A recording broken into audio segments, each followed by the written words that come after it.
Hello everybody, this is Dr. Saloni Mehta. I'm a practicing ENT surgeon in Kandivali West. So आज जिस topic के बारे में बात करेंगे, as you people have decided वही बात करेंगे, allergic rhinitis.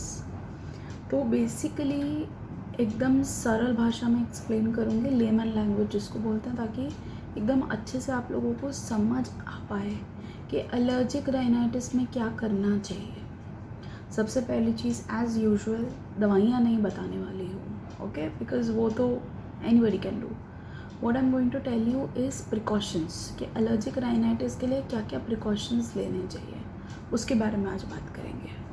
सबसे बेसिक से चालू करते हैं कि एलर्जिक राइनाइटिस क्या होता है। अगर अपन डिवाइड भी करें एलर्जी और राइनाइटिस मतलब नाक बहना, नाक बंद रहना, नाक में से पानी आना, दैट इज़ राइनाइटिस। तो एलर्जी की वजह से सर्दी होना को बोलते हैं एलर्जिक राइनाइटिस, और अगर और कॉम्प्लिकेट हो जाए तो एलर्जिक साइनसाइटिस। तो अभी बेसिकली क्या क्या एलर्जी हो सकती है। मोस्ट कॉमन जो मुंबई में है वो है pollution, dust, okay, then temperature change, weather change, newly जिन लोगों ने पेटिंग स्टार्ट की होती है डॉग्स को, कैट को, या फिर पोलन ग्रेन्स, फ्लावर से, फिर और food allergy. So these are the most common allergy जो हो सकती है। अभी कैसे पता चलेगा कि मुझे एलर्जी है कि नहीं। सिम्टम्स बताते हैं कि आपको किसी चीज़ से एलर्जी है कि नहीं। जैसे कुछ नया ट्राई किया, या मे बी वेदर चेंज हुआ, मौसम चेंज हुआ, आप समर से मानसून में गए, मानसून से विंटर्स में गए, that is the period, transition period, जब एलर्जिक राइनाइटिस के पेशेंट सबसे ज़्यादा परेशान रहते हैं नाक से।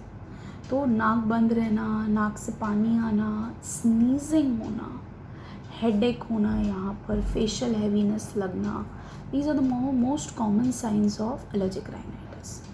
अच्छा, अभी मुझे ही क्यों एलर्जी है, किसी और को क्यों नहीं है। It is because of your body, okay. Genetic भी रहता है, genetic component is also there कि पेरेंट्स से मिली है, या मे बी अगर पेरेंट्स को है so you are more susceptible, आप ज़्यादा प्रोन हो। बट क्या होता है, आपके सबके बॉडी में एक टाइप के सेल होते हैं, उनका नाम is not important, but those are known as mast cells, okay. तो क्या होता है जब भी आप जिस चीज़ से एलर्जिक हो, अगर उससे एक्सपोज होते हो, तो आपके बॉडी में मास्ट सेल्स रिलीज़ होते हैं, ठीक है। अब अगर उनको किसी चीज़ से दबाया नहीं गया, फॉर एग्जांपल दवाई, ओके, तो फ्लेयर अप रिएक्शन आएगा। क्या होता है flare up reaction? Allergic rhinitis. मतलब नाक बंद हो जाएगा, नाक बहने लगेगा, छींके आने लग जाएंगे, okay. So the main culprit here is mast cells. तो हमको मास्ट सेल को कंट्रोल में करके रखना है, जो हम मेडिसिन से करते हैं। अदरवाइज़ कैसे हम कंट्रोल कर सकते हैं, वो है प्रिकॉशंस। जब आपको पता है कि आपको एलर्जिक राइनाइटिस है, तो किन किन समय आपको ध्यान रखना चाहिए, उस चीज़ के बारे में बात करेंगे। सबसे पहली चीज़ जो मेरे हर एलर्जिक राइनाइटिस के पेशेंट को पता होगी, वो ये है टेम्परेचर वेरिएशन।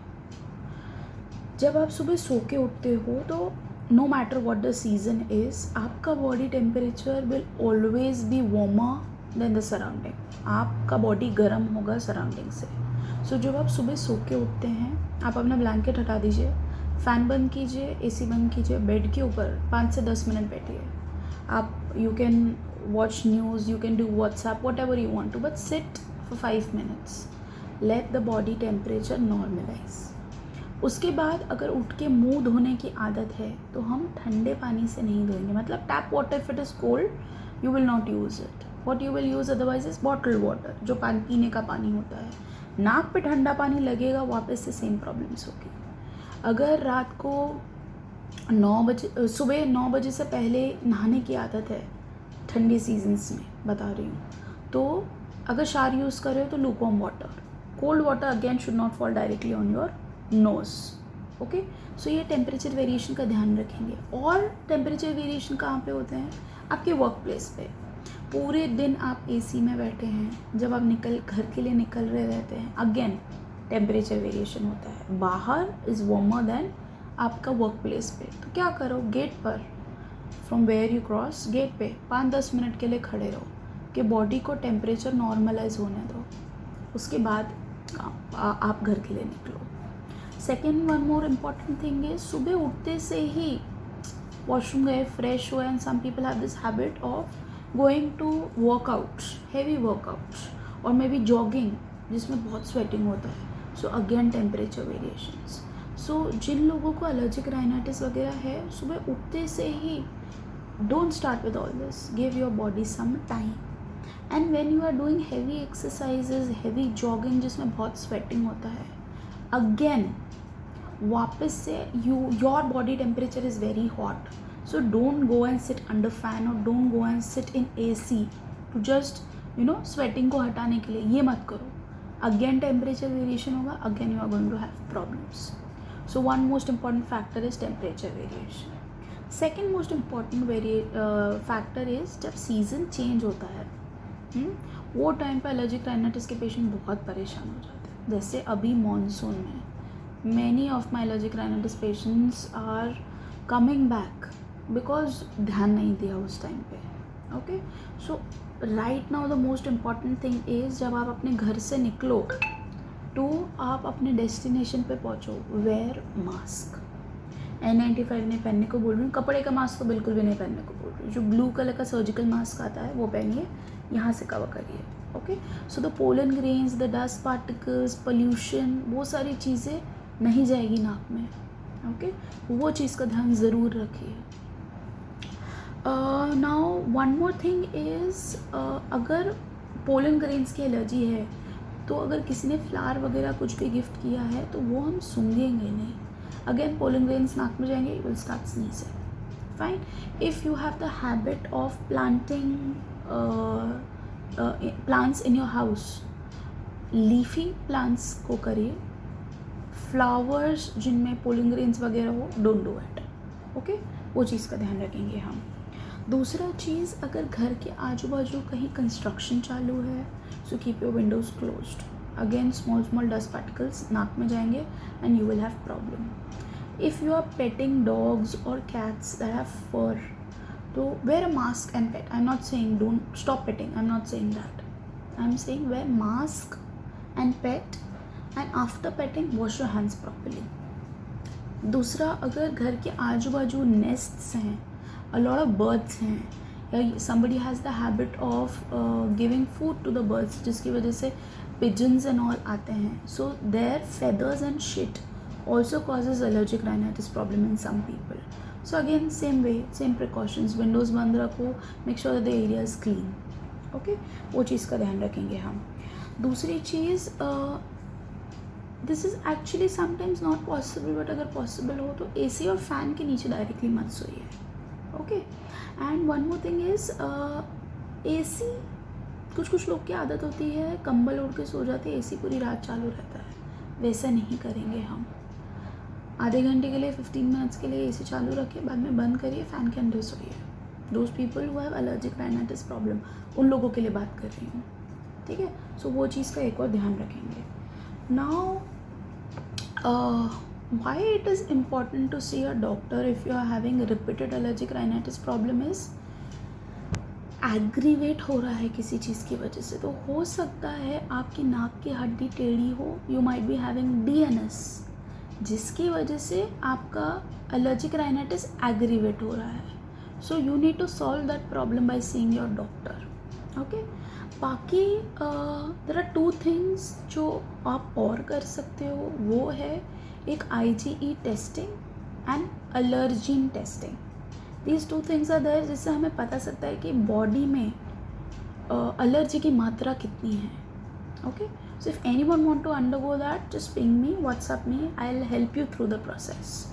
ओके, नाउ 2 चीज़ आपको बताऊंगी मैं, जो आप कर सकते हो जिससे आपकी नाक खुलने में हेल्प होगी जब आप दिस प्रॉब्लम ऑफ एलर्जिक एकदम active problem of allergic rhinitis के थ्रू गो कर रहे हो। सो सबसे पहली चीज़ है स्टीम लेना, ठीक है। मैंने पहले भी मेरे वीडियोस में समझाया हुआ है स्टीम कैसे लेते हैं, मैं आज वापस से समझाऊंगी। जिन लोगों को स्नीजिंग वगैरह की प्रॉब्लम होती है ना, वो लोग वो ग्रीन कलर के कैप्सूल्स जो आते हैं कार्बोल वगैरह, वो मत यूज़ करिएगा। कुछ लोगों को बढ़ जाती है। ओके, तो क्या करेंगे, अच्छा गर्म बॉटल पानी लेंगे, उसके अंदर विक्स डालना है, विक्स डालो या plain. Keep your head above, cover your self always, eyes close करिए, नाक से सांस लीजिए, मुंह से छोड़िए, like this. Okay, so in the active nasal obstruction period you can do steaming. एक और बहुत सिंपल चीज़ है जो एलर्जिक राइनाइटिस के पेशेंट्स कर सकते हैं, उसको मेडिकल लैंग्वेज में बोलते हैं नेज़ल डाउचिंग, और नॉर्मल लेमन लैंग्वेज में बोलते हैं जल नीति। Okay, so in the next video I will teach you कि आप नेज़ल डाउचिंग कैसे कर सकते हैं। So this is a 50 ml syringe, ये किसी भी मेडिकल स्टोर पे आपको मिल जाएगी। ओके, ये मैं इसलिए यूज़ करने को बोलती हूँ क्योंकि इससे प्रेशर बहुत अच्छे से लगता है नाक को क्लीन करने के लिए। ओके, अदरवाइज़ नेज़ो वॉश के पैकेट्स भी आते हैं पूरे के पूरे, जिसमें एक बड़ा कंटेनर रहता है, बट उससे प्रेशर अच्छे से नहीं बनता है। So I ask patients to use this. अभी नेज़ो वॉश के सैशेज़ आते हैं, यू कैन टेक 10 का पैकेट आता है पूरा। सो बेसिकली क्या करना है, this is 50 ml, so 150 ml के आसपास पानी को लूक वार्म करना है कि if you put your little finger it is not burning, ऐसा। Put 1 sachet in it, stir it properly, 50 ml भर लीजिए। ओके, अगर ये नाक साफ़ करनी है so we will hold it like this, ऊपर कोई सिरिंज वगैरह कुछ नहीं लगानी है। Okay, you will hold it like this, जिस नाक में रखोगे वो नाक ऊपर रहेगा, and you will be bend a little bit, basin के ऊपर रहना, that is the most comfortable thing. Okay, so ऐसे रखिए, आगे होइए एंड ज़ोर से मारिए, तो नाक में से पानी ये साइड से जाके ये साइड से वापस आना चाहिए। ओके, इनिशियली डर लगेगा, आप अच्छे से प्रेशर नहीं मार पाओगे, एक बार आदत हो जाएगी उसके बाद आप अच्छे से फास्टली कर पाओगे। तो जितना भी क्रस्टिंग वगैरह जो भी डेवलप है, सर्दी है, जो भी है, वो अच्छे से निकल के दूसरी साइड से निकलेगा।